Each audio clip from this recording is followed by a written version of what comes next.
What's up, guys? It's your boy, Joanna Belcher. Today, we got another podcast interview from another real estate investor. Is having major success in the real estate investing field, and I simply wanted to share her resources to you so you guys can learn from her and so you guys can implement exactly what she's doing. Let's get right into this.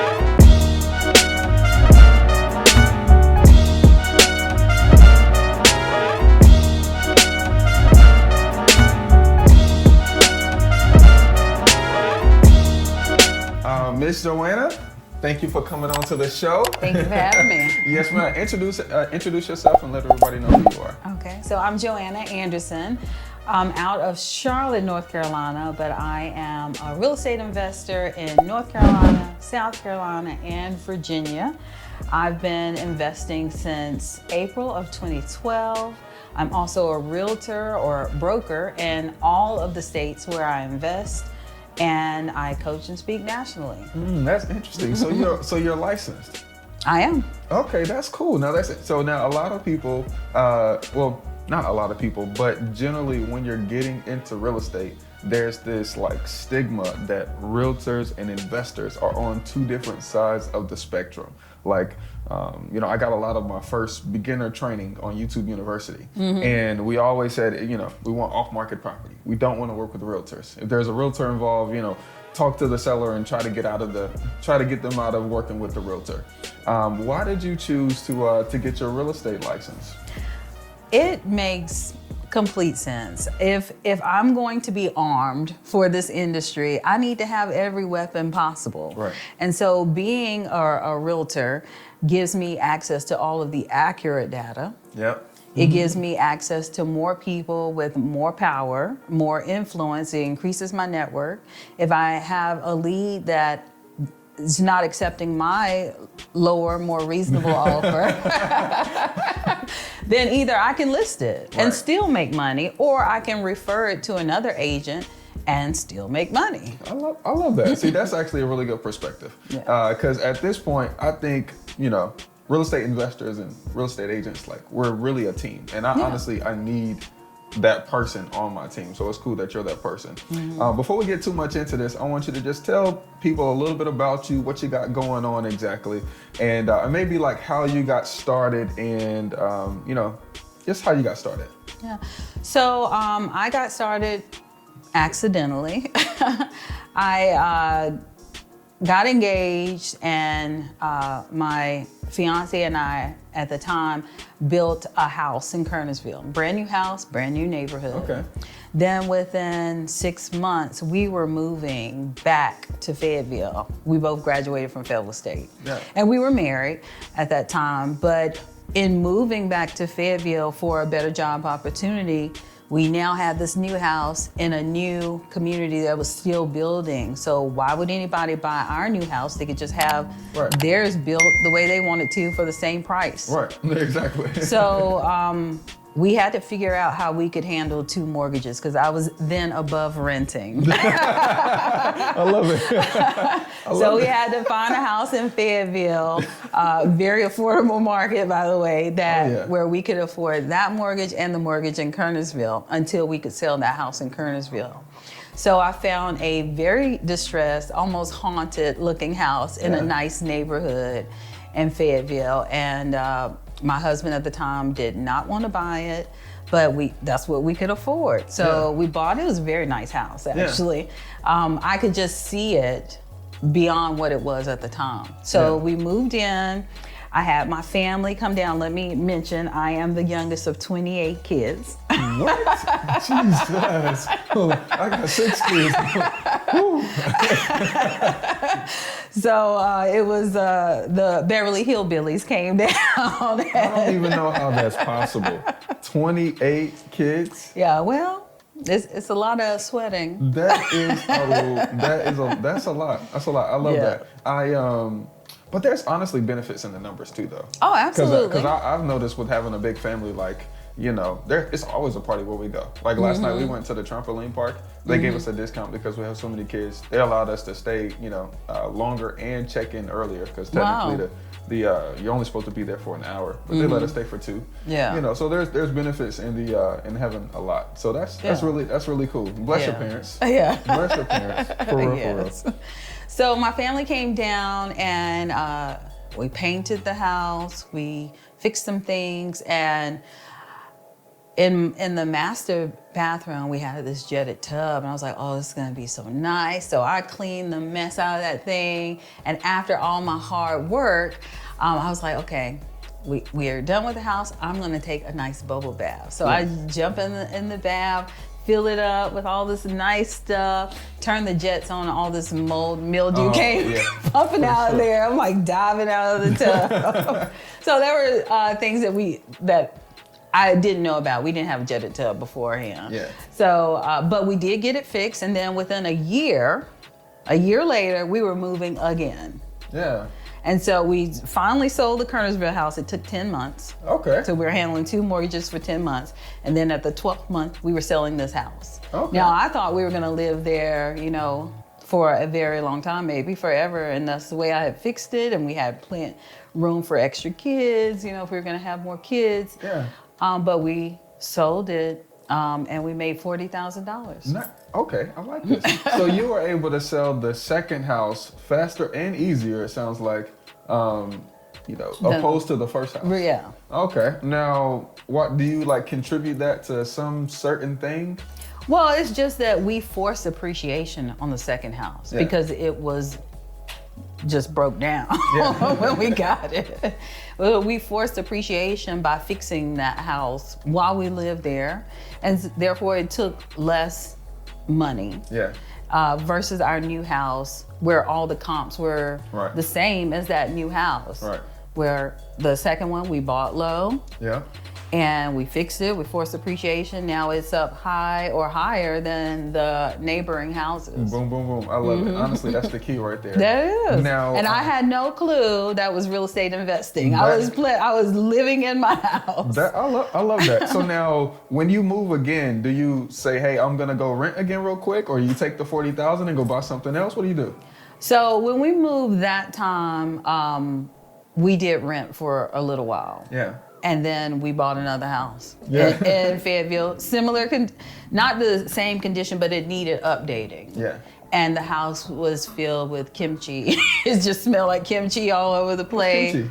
It's a Asian dish that was like rotted cabbage or something like that. Oh yeah. So it needed paint, it had wallpaper and all these other things, but I was like, we don't need to do that because we can make this look good with our furniture and different things. So we bought it, moved in. It was in Kings Grant. This is a golf community in Fayetteville. Oh yeah, I'm familiar with it. Look, it's the only nice thing in Fayetteville. I go up there like every other week now. So okay. I've grown to like it for what it is. Yeah. Now each time you're buying now, okay, because this is in the beginning. Each time you're buying, are you using a traditional mortgage? Traditional mortgage. Yeah. Okay. So from the time that we made the $40,000, it took me 7 years to actually put a plan together to do it for real. Yeah. So my intentions, even after the $40,000, was the next house is not going to be a flip. I didn't even understand what a flip was at that time. Oh. So I was just, buying houses to live in. I like old stuff. Yeah. My husband at the time, I'm not married anymore, but my husband at the time, he loves new stuff, so he'd rather build new. Yeah. I'd rather take the old stuff. I like the charm of the old things. Yes, so. and the forced appreciation. Yeah, well, I love that now. But before, I just like the old stuff. So now let's fast forward 7 years, okay? At that point, why do you decide that, hey, I'm flipping houses? Because it sounds like you moved a few times. So, what made you say, well, this is what I'm actually doing, or how do you make the shift? So every time I moved, it wasn't a flip situation. We might have made a little bit off of the next house, but it was that first house that unintentional $40K that we made that kept in the back of my head. there's money to be made in real estate. Yeah. This is not just living and raising your family. It's not just what a house is for. There's money to be made here. Yeah. So I just started just very mildly looking at houses that were coming for auction in the area. And I thought maybe I'll go to an auction, but then I felt like, oh, I don't have enough information. Yeah. Maybe I don't have enough money. I don't know how much it's gonna sell for at the auction. I know what I wanted to sell for, but I don't know. And so I never actually took action.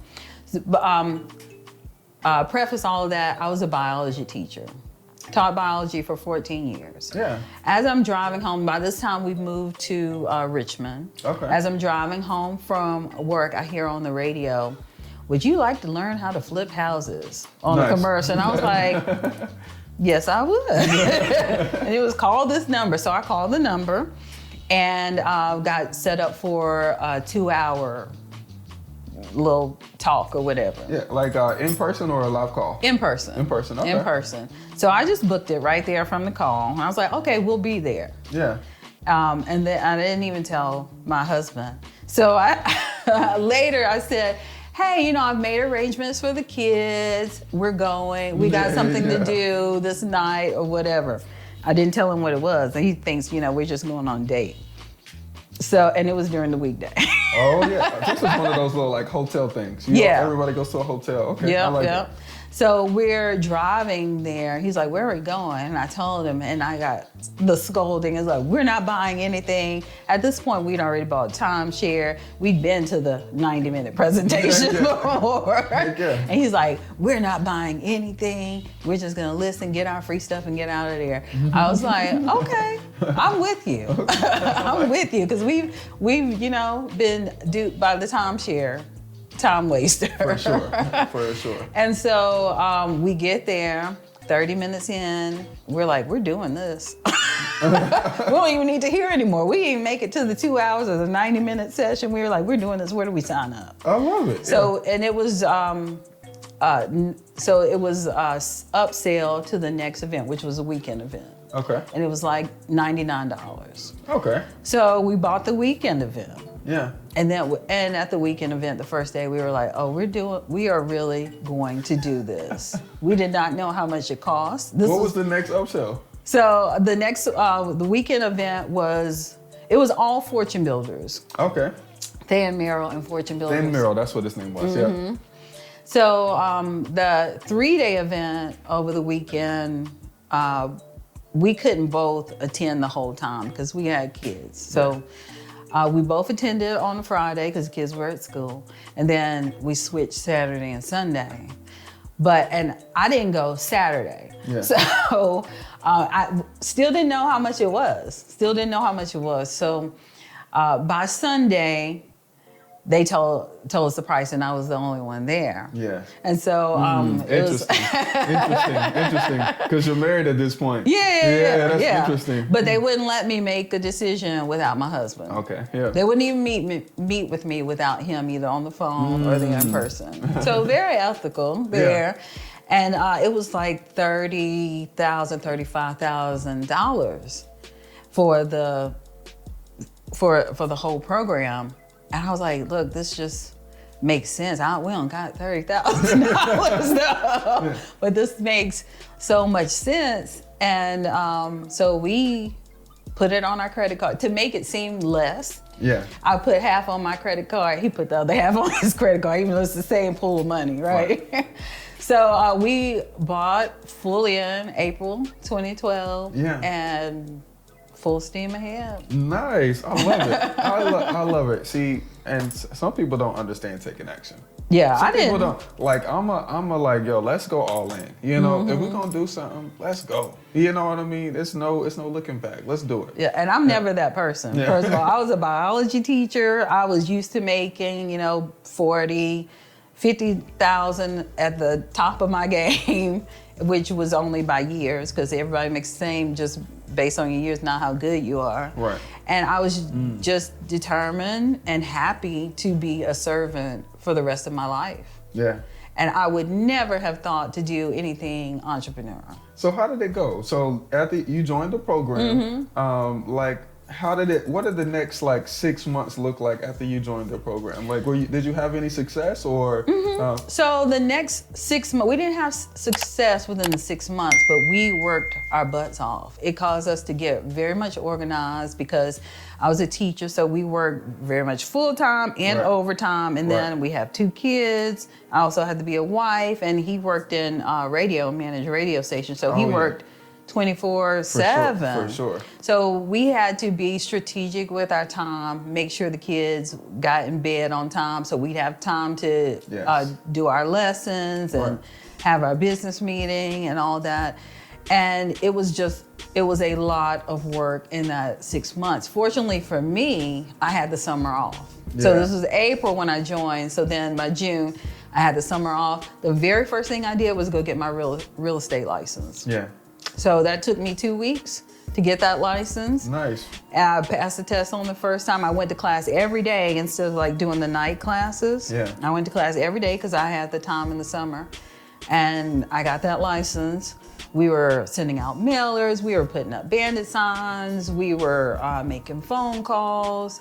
And we got our first 3 deals all at once. And that was at the 8-month mark. That is how it happens. That is exactly how it happens. So, because some people get their first deal in like 30 or 60 days, you know, and for those people that it comes easy to on the first deal, their second deal typically takes longer and they have to put in more work. Yeah. But for people like yourself, when it takes a little bit more while, you have to put in a lot of work and then it all comes at once. And so even in my business like that now, because if we have like 2 weeks that we don't get a deal under contract, like on the 3rd week we'll get 3 deals under contract. Yeah. You know what I mean? And so it's more about the work that you put in, not necessarily about how good you are. Yeah. So those 3 deals, what was your first exit strategy on those 3 deals? Wholesaling. Okay. Now, and just for everybody to understand, what's wholesaling, and then how much money did you make? Okay, so wholesaling is when you get a property under contract. That's key. You get the property under contract in your name or your company name, and either you assign your contractual rights to a new buyer, or you close on it and then resell it right away to another buyer without doing any work. Without doing any work. That's the key. Yeah. Without doing nothing. So you're just buying as is, selling as is. Yeah. Or not even buying, just assigning your contract. I love it. So how much money did you guys make out of those deals? So the first deal, we made $17,000. Okay, nice. Which was a wholesale. Yeah. The second deal, also a wholesale, we made $12,000. Okay. And the rehab, which I was responsible for solely, we made $50,000. Oh, nice. Okay, so that old home charm starting to come through now. Yeah. Okay, yeah. So you wholesale 2 of them, and you decided to do a rehab on the 3rd one. Okay, now I'm going to ask this for the viewers because I know people are thinking, she's a teacher. Okay, they just spent $30,000 on mentorship that they put on credit cards. Now, clearly, the first 2 deals are going to cover a lot of your expenses that you had for the mentorship. But for that 3rd deal on the rehab, how did you fund the deal? So we used a hard money lender. Okay. Now, what did that process look like? Because some people go into the mindset of thinking, in order for me to get hard money, I might have to have good credit. In order for me to get hard money, I might have to have, X amount of dollars in my account. What does that look like as you're finding a hard money guy and all those things? So most hard money lenders will fund up to 80% of the purchase. So there is a 20% you got to come up with. Okay. So your credit matters in the form of, do you pay your bills? They're not going to lend to you if you don't pay your bills. And your credit score is a direct indication of if you pay your bills or not. Right. Yeah. And so we had no problems getting a hard money lender. In fact, at my very first RIA meeting that I went to, I found my hard money lender, my contractor, and my attorney at the very first meeting. So, but that 20% will try you if you don't have money in the bank. For sure.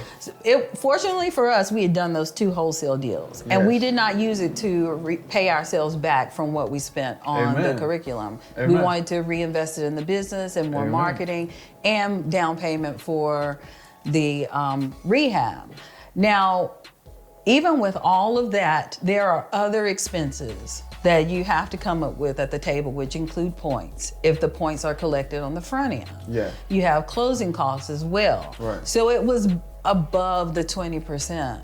For sure. So when we got to the actual paper part and Yeah. knowing what we needed to bring to the closing table, we did not have enough. Yeah.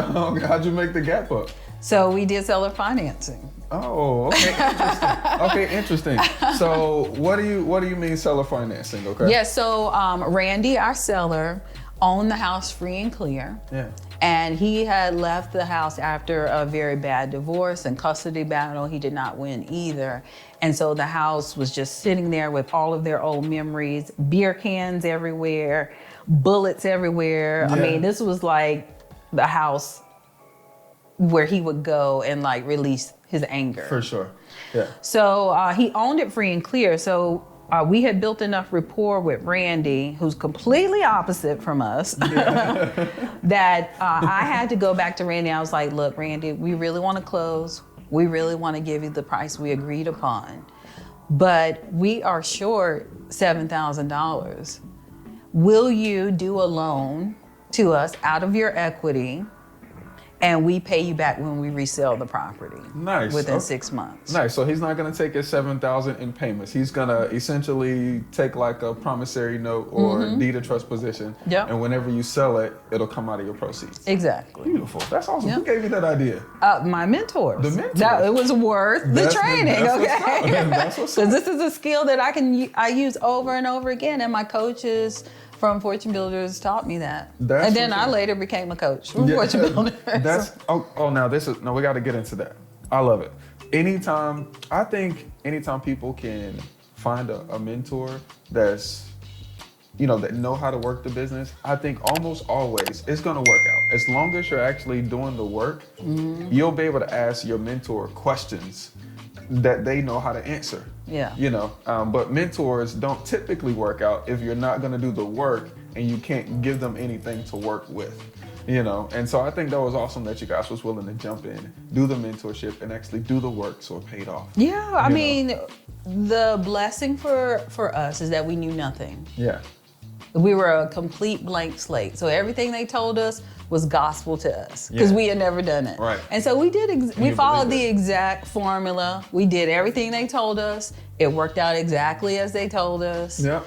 And so That's amazing. But I'll say that you gotta have the right mentor. For sure. You need to have a mentor that's doing the business. For sure. That's not just teaching the stuff. For sure. Or maybe did it years ago. For sure. Because skills and information get outdated, and if they still telling you to do some ancient marketing that no longer works for today, or some strategies that no longer work, or maybe they just heard from somebody else that worked and they never did theory. it. Oh yeah, I hate that. I hate when people just talking out of their mouth. Yeah.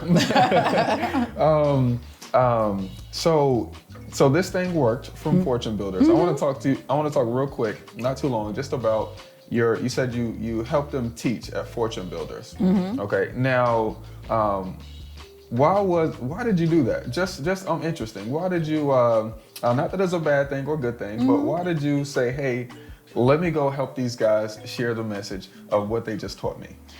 Well, one, teaching is my gift. Yeah. I taught biology for 14 years.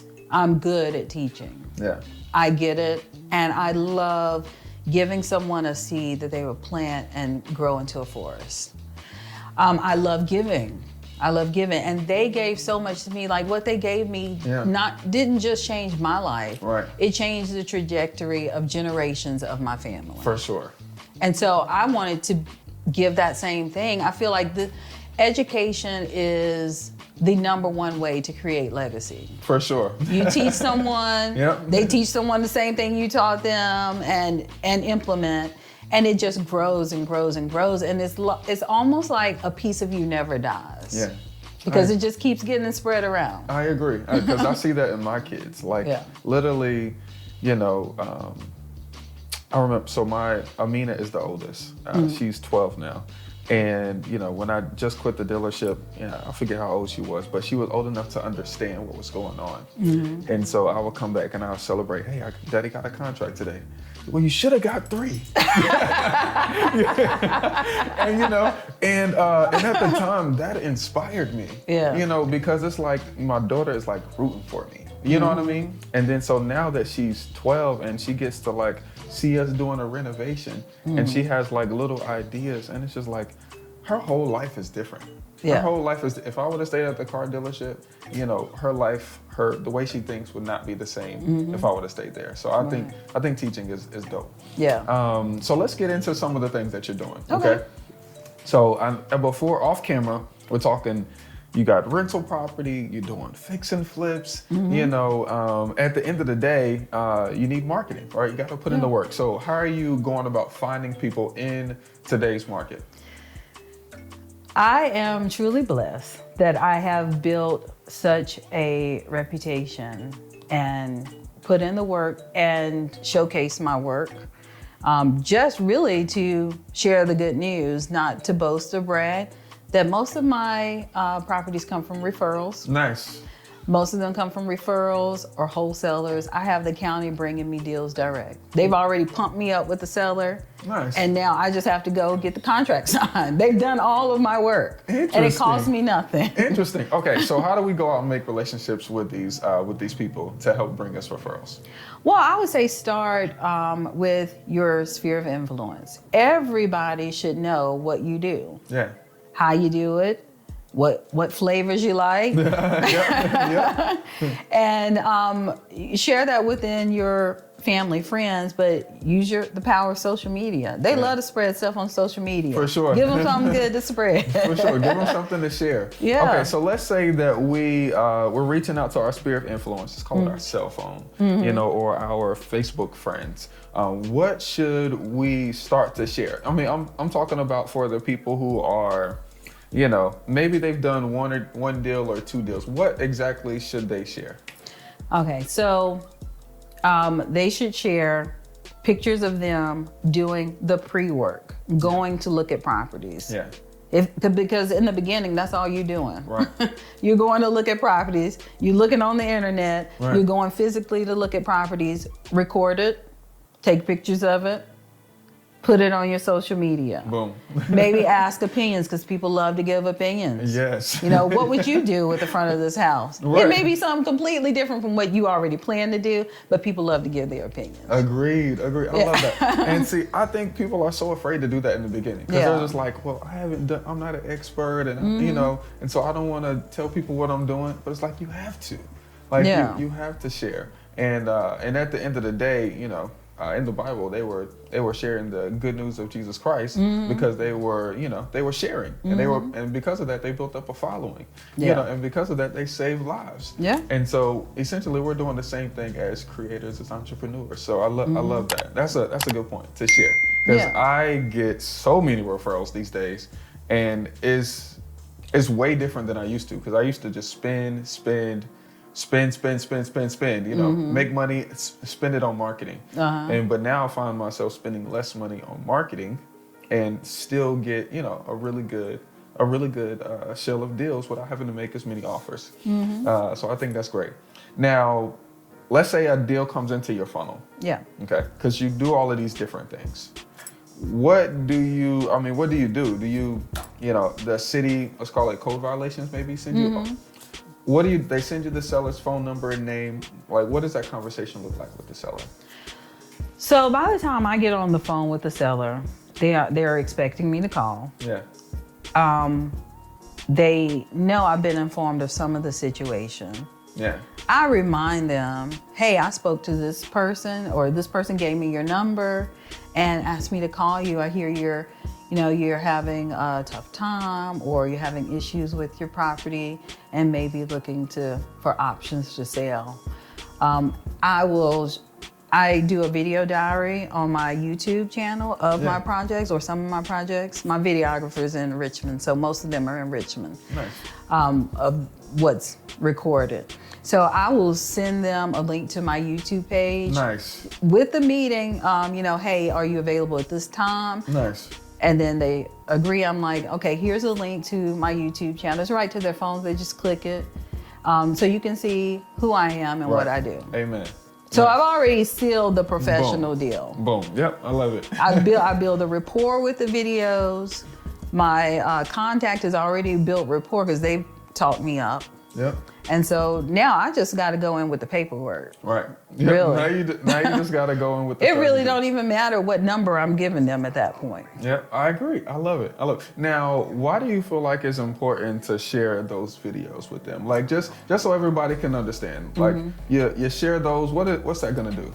So that shows them that I'm not just saying that I do this. I'm showing them that I do this. A lot of people will come in and say, you know, I renovated this many houses, or I renovate houses in this area. Here's an address. Here's a video of me at the property. You see my workers working. Yep. You see, and with the diary, they get to see the before, the middle, the after. Yep. So, and they can go Google that address and see exactly that it is what I said it was. So Yep. I'm just solidifying that, hey, I'm a real person. I do this for real. Boom. I ain't just talking about it. Yep. That's outperforming the competition, because Yeah. a lot of people, they're just talking. Yeah. You know, they're just talking. Yeah. And I'll bring that up in conversations with sellers. Like, well, did they show you any of the houses that they're talking about? You know, did they send you any testimonials? Check me out. Look me up on the tax document. Matter of fact, here's a screenshot. You know, here's Yeah. my YouTube. And so I love that. See, that's one thing that I do. Like right before I even give the offer, I share, you know, my projects, and I share some of my house addresses and testimonials from the seller. So it's because I want them to know, when I give you an offer, this is not just hodgepodge. We're not just talking. Right. You know, this is actually going to help you. You know, I'm actually going to close on my promise. And I think that's important. So if anybody got anything out of that, you should do that 100%, because I do that every day. Yeah. And my seller testimony, I have seller testimonials on the YouTube channel as well, which is the actual seller saying it. And it's not like they're in an infomercial where they're reading it off a card. You can see the emotion as I'm taking them back through the house that I've already renovated, that was once theirs. Nice. And I get their opinion on how things were. I get backstories on, you know, what did you used to do in this room? What are some fond memories you have in this room? Nice. You know? I like that. I like that a lot. Okay, so let's talk about how you run your business, okay? Because one thing that you do differently that I don't, I stay local, okay? If it's 30 to 45 minutes at Greensboro, I'm doing deals. But I noticed that you had some, like you said, in Richmond, some in Fayetteville, some in South Carolina. I mean, how do you really run that? Because I have a team of, you know, I got a cleaner for the Airbnbs, I got contractors, plumbers, electricians, handymen, you know, I got a property manager. So I got about a core 7 or 8 people that I need for my business. And you have stuff going on everywhere. How do you manage all of that? Well, I manage it. It's not always, sometimes it's a rickety roller coaster. Amen. But Richmond was my original market. Yeah. That's where I started investing. I lived there. And so I moved back. I'm from North Carolina. I moved to Charlotte due to a divorce. Yeah. And I wanted my kid to have access to both parents. Her dad moved to Charlotte. Yeah. And I was like, there's no need to do back and forth to Richmond because I can do my business anywhere. For sure. Even though I hadn't figured it out. For sure. So I just moved everything to Charlotte. And I never lived in Charlotte. So it was different for me. And I had to go back to do my Richmond rehab. So I was then going back. Every time I didn't have my daughter, I was in Richmond. Yeah.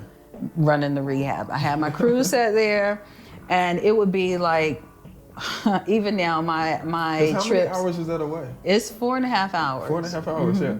So I would leave at 6 in the morning and get back that night. 2 seconds. Airbnb, my cleaner is And I'm calling turning me. the ringer off. Yep, my cleaner is calling. Hold on 1 second. Let me see.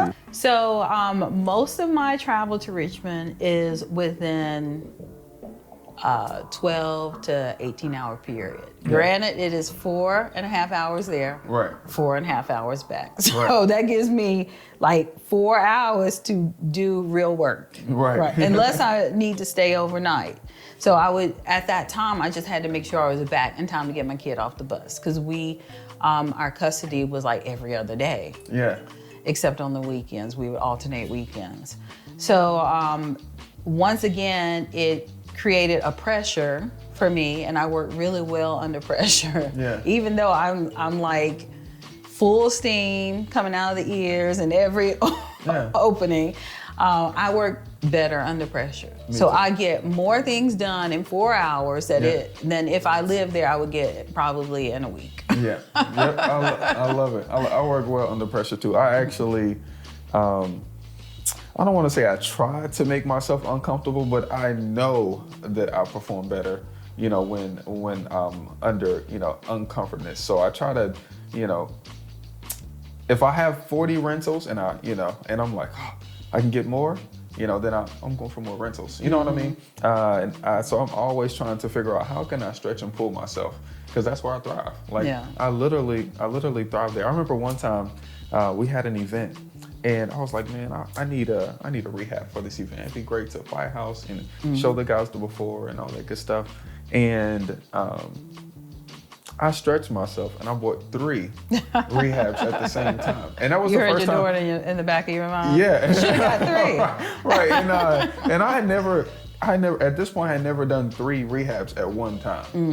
I didn't have enough crews for that. So mentally before that, I said, nah, just one rehab at a time is good. Yeah. But for whatever reason, because this event was going on, I said, let me push it. And it worked out so well. I ended up keeping one of those. I ended up refinancing one of those, and I sold the other 2. But I had made more money on the rehab than I ever made. And that was awesome. So you're doing deals in Richmond, and how do you, let's just say that I know you just moved to Charlotte. How do you find new people to help you in your company, just off the whim? Because I would assume you don't find people until you find a deal, or do you find people and then you find a deal? How do you work this out? So for me, once again, that pressure thing, I always end up with the deal first, and I have to figure out the solutions to get to it. Actually, when I first moved to North Carolina, I was going through a divorce and going to Richmond. I thought that this would be like, I would only have to be in Charlotte temporarily. So I never felt the need to set any roots here. Yeah. So I was just focused on my business in Richmond. And then I was like, that is so dumb. Yeah. I am right here, and I have a wide span. I've shown myself that I can run a business 4.5 hours away successfully. Right. Why am I not doing it right here? Right. Just increase on both ends. And so I started investing in Charlotte, Greensboro, Winston, High Point, and also Fayetteville at the time.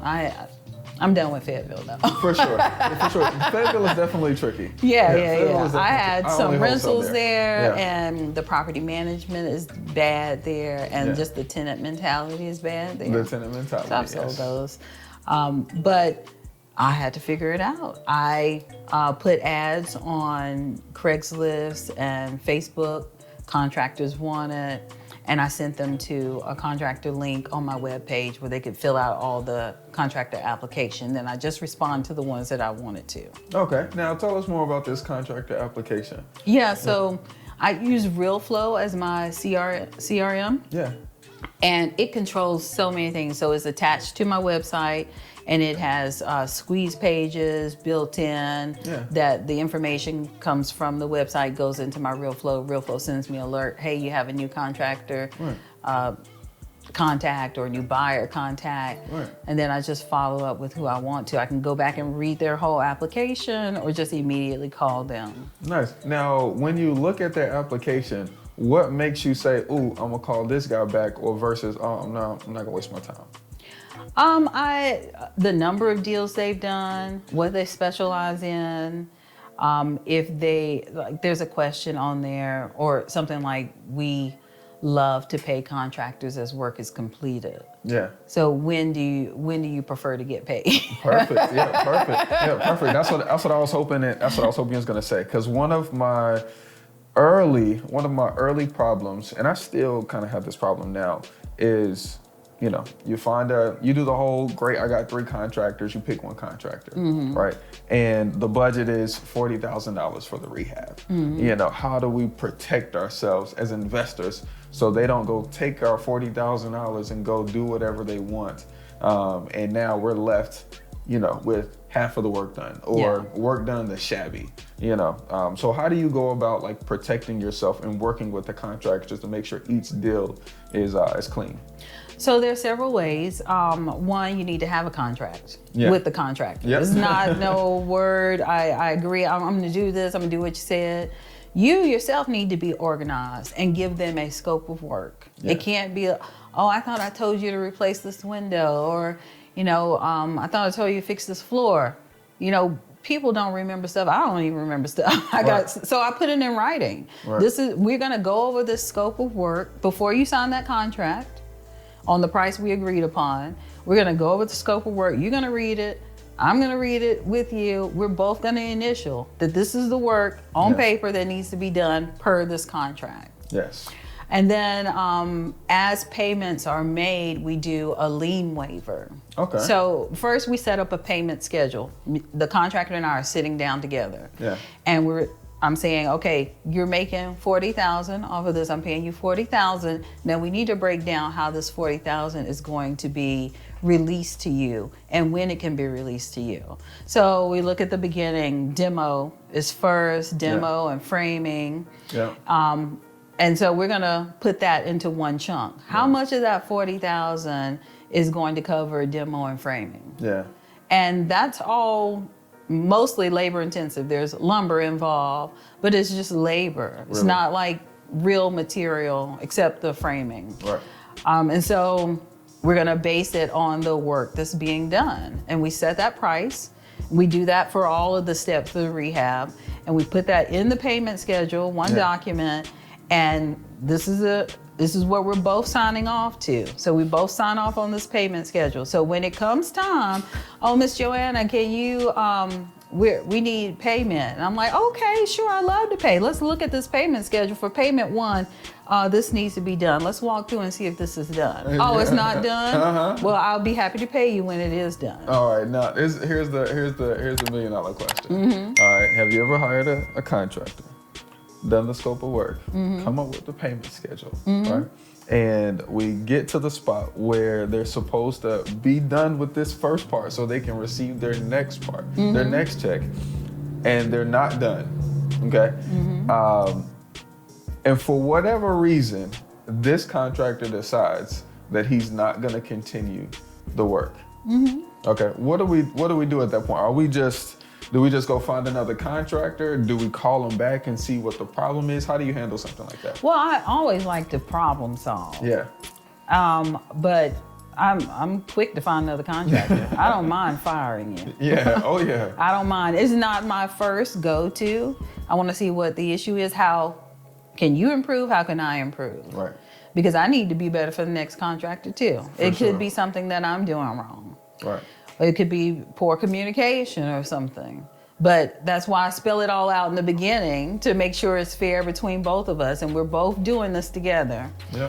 So, but if a contractor doesn't want to complete a job or can't complete a job, I've deemed that he's taken too long, which is also a time frame is also in the contract. For sure. And there are penalties if they don't finish on time. Amen. Nice. Yeah. Nice. So like what kind of penalties? Like payment penalties? Payment penalties. It's usually $100 a day. Nice. I like that. So that's good. I'm not doing that right there. I need that. Okay. So great. So let's say we got the contractor on a schedule. How do we find? Well, I guess you're the realtor. Here I am. You're the realtor. So you're pulling your own CMA and you're listing your properties for yourself. Yeah. Now, let's just for everybody that doesn't understand what we're talking about. How does it benefit you to be a realtor and list your own property? So there are a couple different ways that it benefits me and the buyer. Yeah. So financially it benefits me because I get to keep the commission in-house. Yeah. So I'm just paying myself for doing what I already do. Right. So generally you pay a realtor to list your property 6%, with 3% going to them, 3% going to the agent that brings the buyer. Right. And that is all negotiable, it's not set in stone. Yeah. So if I am not hiring a listing agent, that 3% I get to keep. Right. Either I pay myself 3% or I don't pay myself anything and just keep that 3% in the profit for the company. Right. So that's one way that I benefit. The way that I benefit and the buyer benefits is that I am the one that knows about the property. Right. So any questions come directly to me. Right. I don't have to be like, oh, let me go ask the seller, which wastes time. Yeah. And if there are offers that come in, I can make a decision right then. Yeah. It's not, let me go talk to the seller and see if they accept. Buyer's agent might just sent me an offer the other day for $250,000 on a property that's listed for $259,000. And immediately I was like, oh, thank you so much. I'm glad your buyer fell in love with our home, but we would accept a counter offer at this price. Nice. I said that right then. She's like, we'll take it. Yeah. No. So this is it within 30 minutes. Negotiation way more faster. Yeah. I love it. I love it. Now, let's talk about today's market, okay? Mm-hmm. Because I know I like what you just said about accepting the offer. So, because I guess maybe the last couple years, what I was accepting in the market was high due diligence, cash, closing as quickly as possible. Mm-hmm. But now what I'm noticing with my properties that I have listed, you know, that is kind of changing a little bit for me. So when you get an offer for one of your properties on the market, what are you looking for to know that this is a solid buyer and I'm going to accept that offer? Yeah, so definitely looking for proof of funds or the letter from their lender. Yeah. Okay. I'm looking for the type of loan that they have, because if they have FHA, I don't mind dealing with FHA, but if I have redone this property and maybe I didn't redo the HVAC, I'm like, I really don't want to chance it, because FHA has some stipulations. All of my properties are renovated. If I'm selling them, they're renovated to the point I'm going to pass the FHA inspection. Right. But sometimes. But I don't have to go through that question in the back of my head with a conventional or cash. Yes. Cash is always king. Yeah. But if I'm not pressured, a cash offer that's lower than a conventional offer is not necessarily better. Yeah. With the cash, you don't have to wait for pre-approvals or the approval from the lender. So there's no financing contingency. Yeah. So it generally makes things easier, but not always. Yeah, I agree. Not always. Yeah, no, I agree. Yeah. No, I like big due diligence. You know, I'm a big due diligence guy. Oh yeah, well, see, in Virginia, there's no due diligence like that. We have earnest money deposit only. Yeah. And so they can get that back with any contingency. Oh, okay. But here in North Carolina, when I moved, I'm like, this is mean. Yeah, I like it. But I love it as the seller. As the buyer, I'm like, you get paid to sign. Like, you know, so I got 2 duplexes that I listed right now.